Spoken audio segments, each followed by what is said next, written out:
want Republicans dead. Where I could stand in the middle of Fifth Avenue and shoot somebody and I wouldn't lose any voters, okay? The women with the least likelihood of getting pregnant are the ones most worried about having abortions.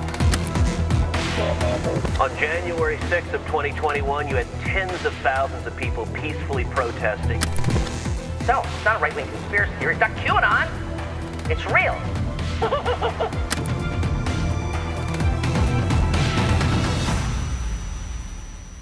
Welcome back, folks, to the Enemies List. I'm your host, Rick Wilson, and today we have my friend Benji Backer.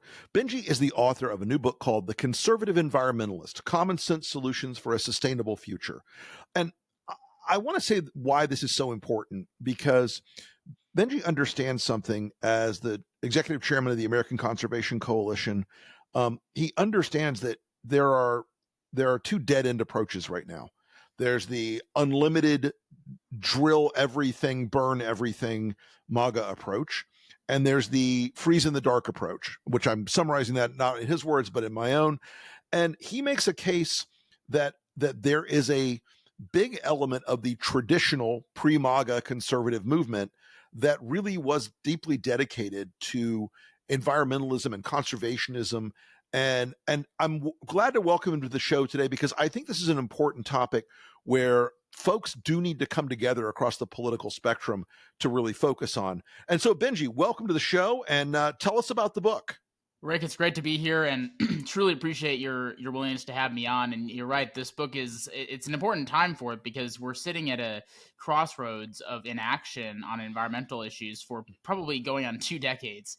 And this issue used to be an issue where Republicans worked with Democrats, as you alluded to. Richard Nixon, Ronald Reagan, George H.W. Bush have some of the best environmental legacies in history. And that's not to say they have a monopoly over the issue. Republicans, they worked with Democrats on those sorts of reforms.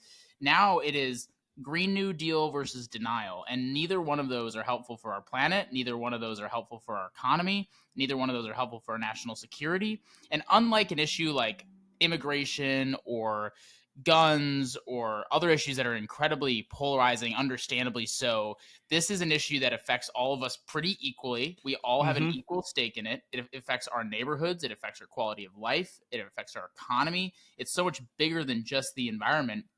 And if we don't pursue a realistic approach that I outline in the book, which I'm really proud of, and I think it's kind of one of the first pieces and resources that gives that alternative, then we're all going to be worse off. And if we don't fix the divide on the issue, we will never solve it. I think that's right. I think there's a degree to which and again, in this day and age, you have to bifurcate pre-Trump Republicans who, listen, I worked for George Herbert Walker Bush 41. And we worked, and I didn't work, it wasn't my department, but the administration overall worked on things like acid rain and other climate stuff. Maybe not enough for some people, maybe not enough for some folks, but with in the era of Trump, it was drill it, use it, burn it. And there was an abandonment, I think, of even like the sort of nodding acquaintance to conservationism that and you mentioned some of the presidents who'd been involved in it. I mean, going back to Teddy Roosevelt, who had a fundamentally different approach of conservation and preservation in this country, which I, since I'm old, I don't remember it, but I don't remember Roosevelt directly, but I do understand that it did shape a lot of my beliefs as a conservative growing up, that we have things to preserve and conserve. So, I think that's where a lot of folks have yet to grapple with. It's like there aren't two sides in this equation. There's sort of 1.5 sides. And I think that's what's valuable about this book is that you're introducing the prospect for conservatives to understand why we have to take a different approach than straight denial on things like climate change and things like preservation.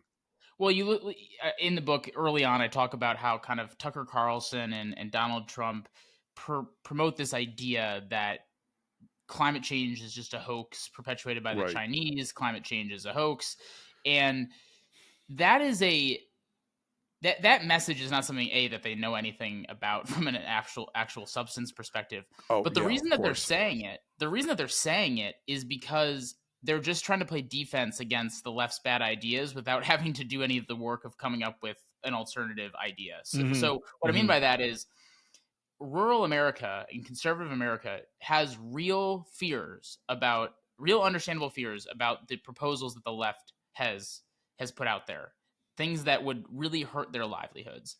And so when Donald Trump says that, it comes across as, hey, at least somebody isn't buying into that approach, and what that approach that's going to come from my livelihoods. And what I'm saying in the book is that no, for rural Americans, for conservative Americans, there's a path, and for the rest of America, there's a path that is good for the economy, that is good for rural communities, that is good for our energy production.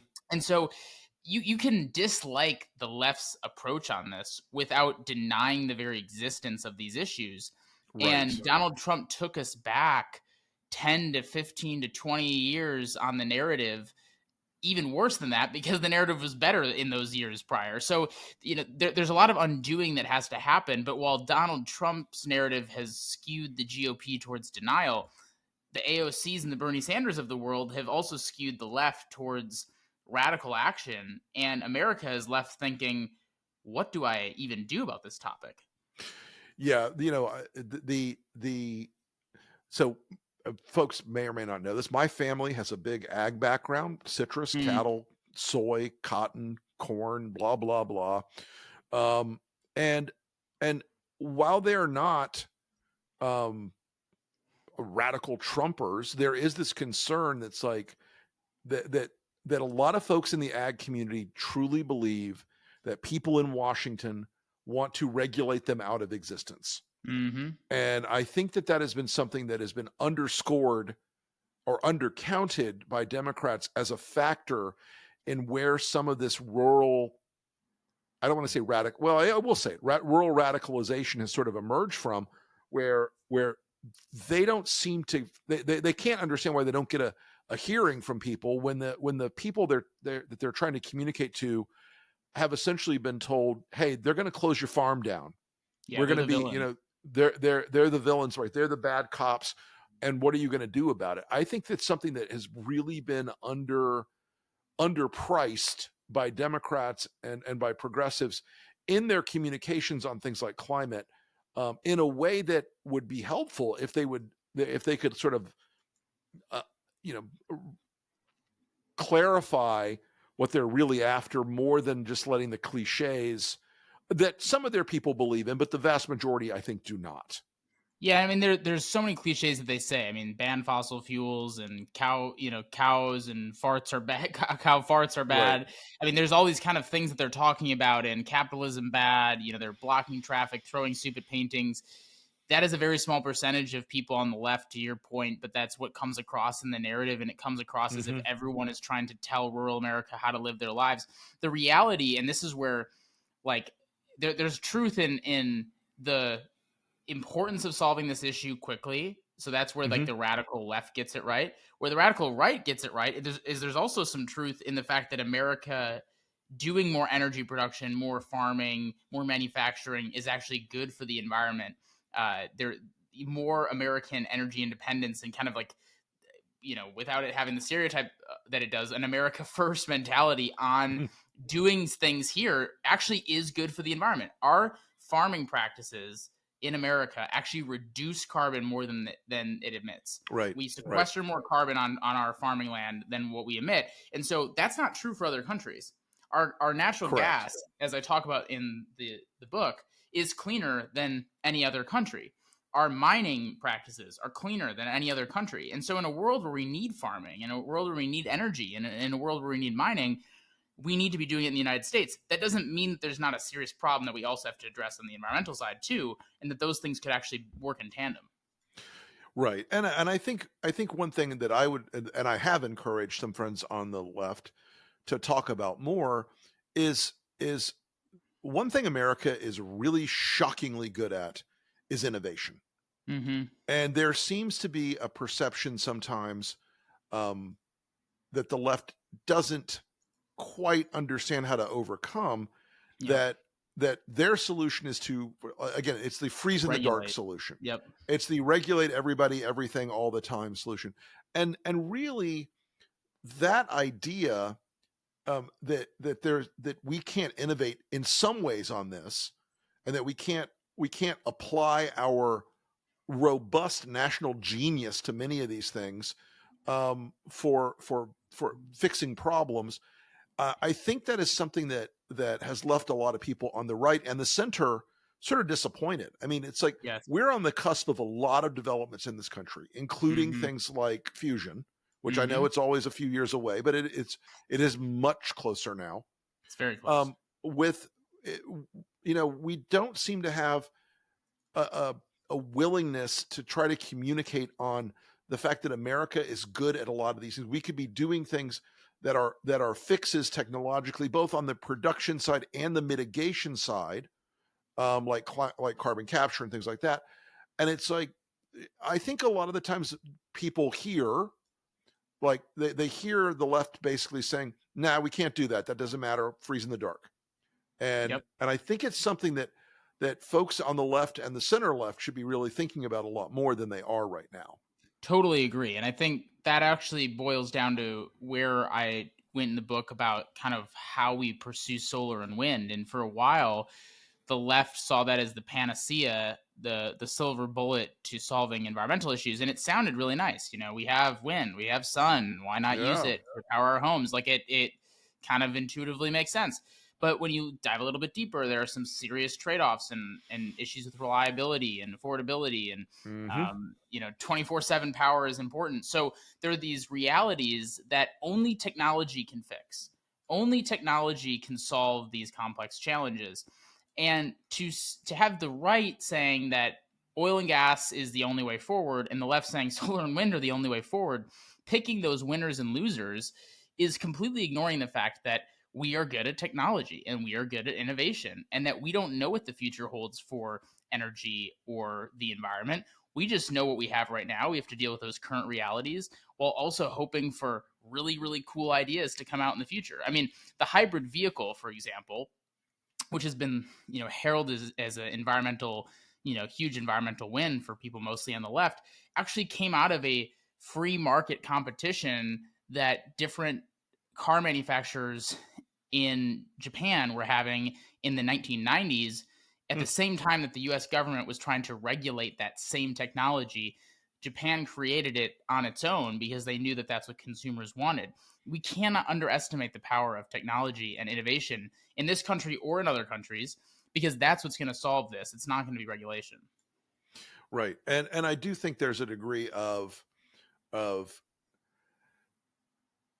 there are areas that as a person who believes that there are technological solutions to a lot of things, not everything, but a lot of things. I mean, there are areas that some folks say, like, the climate is the most urgent emergency, but we won't look at any technology that could be like geoengineering or nuclear or any of that.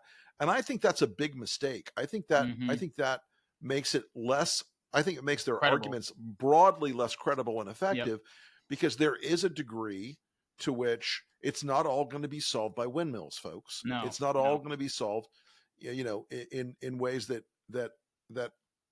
are this sort of kumbaya. It's going to all be easy to do. We're all going to just get together and make it happen out of good wishes and great karma. There are hard problems, and they require technical solutions. And I did say this in my book facetiously, but I said, at some point, if you're really serious about this, somebody's going to have to nuke a volcano. The idea of climate engineering scares the hell out of people, but it wouldn't take much sulfur dioxide in the upper atmosphere to cool the earth off by 2C. And it's absolutely mortifying to a lot of people, but there are fixes out there, folks, that human ingenuity is pretty good at developing. I mean, humans are really good at two things: screwing things up and fixing those screw ups. Right. Like we as a fellow human being, I'm really good at screwing things up, but you can fix it. And, it's not going to happen overnight. It's not going to be one thing. And, especially when you're think about how complex the border is, right? It is a really complex problem. Sure. It is one area of this country. There's only a small set of solutions that really could be pursued at this point, and it is pretty easily identifiable. The environmental challenges are different in literally every square inch of this world, because Sure. somebody in Nebraska is feeling an environmental issue so much differently than somebody in South Florida, which is so much different than somebody living in Japan. So like, this is not an easy issue, folks. Like, this is not simple. And to pretend like there's some easy solution is just wrong. I mean, you look at, I talk about this in the book, but how many, it takes 3 million solar panels to replace a nuclear reactor in terms of power. Right. And it takes all the space, all of the mining, all of the unreliability to do that. So that's not to say that solar is bad or that we shouldn't pursue solar. It's just to say, if you're trying to pursue this Green New Deal strategy and replace every energy source in the world with wind and solar, you basically are blanketing the entire Earth with solar panels, and the sun doesn't shine all day. So we need to stop oversimplifying this issue and start working towards really cool, innovative solutions. And whether that's hydrogen-powered cars or geothermal energy, or even something as simple as plugging the orphaned wells that there are at that are kicking out a lot of methane, right? Right, on natural gas plants, old natural gas plants. 70% of our methane in the United States comes from natural gas. If you could reduce just the orphaned wells, you would reduce emissions significantly in this country. Like, there are so many answers at our fingertips and so many answers that technology will create. But I firmly believe, and I talk about this a lot in the book, that the government is not the place that we should be relying on. And I think that's where environmentalism needs to kind of shift. Well, look, I think there are a lot of people who believe that only the government can solve the problem. Right. But there are also a lot of incentives outside of government that are not as that will drive faster innovation. Because look, I mean, I had a conversation about this the other day with someone who said, "Oh, well, the government is going to be able to regulate AI." I'm like, "No, it won't. We haven't regulated browser cookies, for God's sake, and we're 30 years into the internet. None of these. Rick, I don't even know what a browser cookie is. They always tell me to clear my cookies, and I'm like, I don't know what that means, but I'm going to do it. Right, but that's the thing. It's like there's so much the government has such a problem with moving at the speed of technology and the necessary speed of innovation, because right now they stifle innovation. It takes 12 years to allow the government, or to have the government allow us to build a clean energy project in the United States. 12 years to be allowed to do that. Right, and I mean, as you write in the book, if these problems are as urgent as we agree they are, you can't just have, there's no national or transnational body alone that is going to solve this issue. No. They're just not capable in the time frame we need of developing, deploying a regulatory structure that would actually make sense in the course of all this. Exactly. And the government also doesn't know how to take care of local communities better than the local communities know how to take care of their community. And I think that's where this issue starts to really expose itself, is on a topic like forest fires, where a state like Montana might have a horrible forest fire start, either naturally or because someone's car was on fire, whatever, in the summer. And because the forest fire is touching public land, the state and local communities aren't allowed to fight the forest fire because it's not their jurisdiction, even though it's their backyard. And that's the sort of example where it's like the federal government, I would love to see the federal government as the last resort when it comes to the environment. I'm not saying that it's not a resort. It's not a place that we should go at some points with certain parts of the dialogue. But I would rather rely on the market first, then local communities, then local governments, and then up to the state and federal government, instead of relying on the federal government first, because there is no one-size-fits-all approach, and it does affect everyone so much differently, and each community knows how to take care of their backyards best. Right. So tell us a little bit more about where you came, how you came to find yourself in this interesting niche of being a conservative environmentalist, because like I said, my generation grew up thinking about Teddy Roosevelt. in that position. And frankly, although people find this so weird today, it's like Richard Nixon really was an environmentalist, folks. I know it seems weird to people to say those words, but he really was.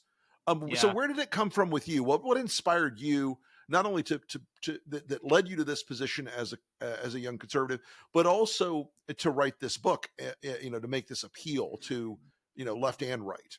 Yeah, I mean, it's a great question. And it comes down to something that I think most people can resonate with, which is that everyone has a reason, either multiple memories or a memory that they connect to when they think of why they care about nature. For me, it's sitting on a dock with my grandpa at a lake house, that a little cabin that they owned in northern Wisconsin.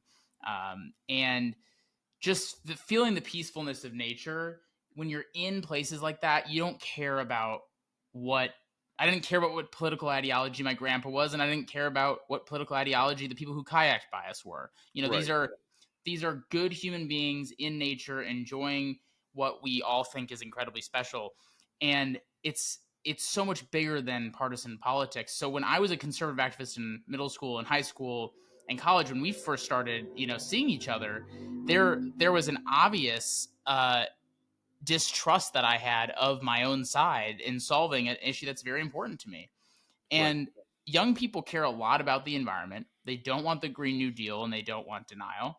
They don't want it even to be partisan. And I had this pipe dream of making nature nonpartisan again, because, like you said, even Richard Nixon was one of the prominent environmentalists, even though he was an ardent Republican and even pretty partisan for his time, obviously. Sure. So there was a frustration from my end where it's like, wait, I consider myself an environmentalist and a conservative, and everyone that I talk to tells me that those things are at odds. I don't think they're at odds. And so I'm trying to, with this book and through my work, show that conservative environmentalism is inherently conservative. Environmentalism is inherently liberal. Environmentalism is inherently about all of us. You can be conservative, liberal, or anything in between, and you are an environmentalist if you care deeply about this and want results. And I'm going to launch a campaign soon around kind of making nature nonpartisan again, and in showing how diverse of voices actually believe in the same principles when it comes to environmental protection. Because I think most people would be shocked that there is more alignment there than we think. And over the past 7 years of building a grassroots movement, the only grassroots movement on the right on the environment, I've seen time and time and again how this could be one of those issues that starts to bring politics back to the ground level again, and making us feel like there's actually some hope out there. Well, Benji, I congratulate you on the book, and I wish you all the best on it.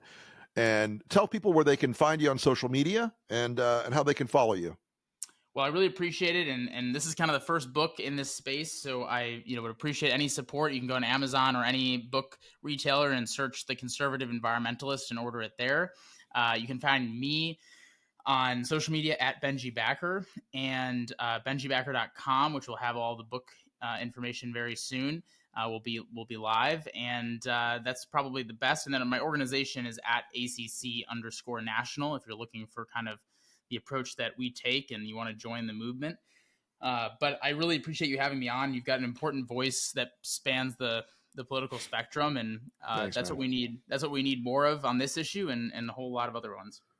All right. Well, Benji Backer, thank you so much for coming on the enemies list today, and we'll talk to you again soon. Hopefully on again soon. Thanks so much. Well, folks, it's not a surprise for you to find Donald John Trump on our enemies list. Over the weekend, I'm recording this on Monday the 8th. Over the weekend, Donald Trump, after he supposedly raised $50 million, which he didn't, it was only about 22 to 25. I'll tell you why later. They double counted. It's BS. But I wanted to jump in because Donald went on social media, on his dollar store social media platform, Truth Social, which is crashing in the stock market right now. And once again, engaged in his not so elliptical, not so clever threats against the judges handling his civil and criminal trials. He was asking, what will it take for someone to step in on this? He wasn't talking about some sort of judicial action. He was talking about somebody coming out and sweeping the chessboard clean by attacking or killing one of the judges or their families. This is exactly what he's doing. If you don't believe me, think it through. He is desperate to reset the board. He is a guy who has relied on the threat of violence and on January 6th of actual violence in the past. This is why, if you're not paying attention to what he's really trying to do, you need to open your damn eyes, because Donald Trump is, as always, at the pinnacle of the enemies list.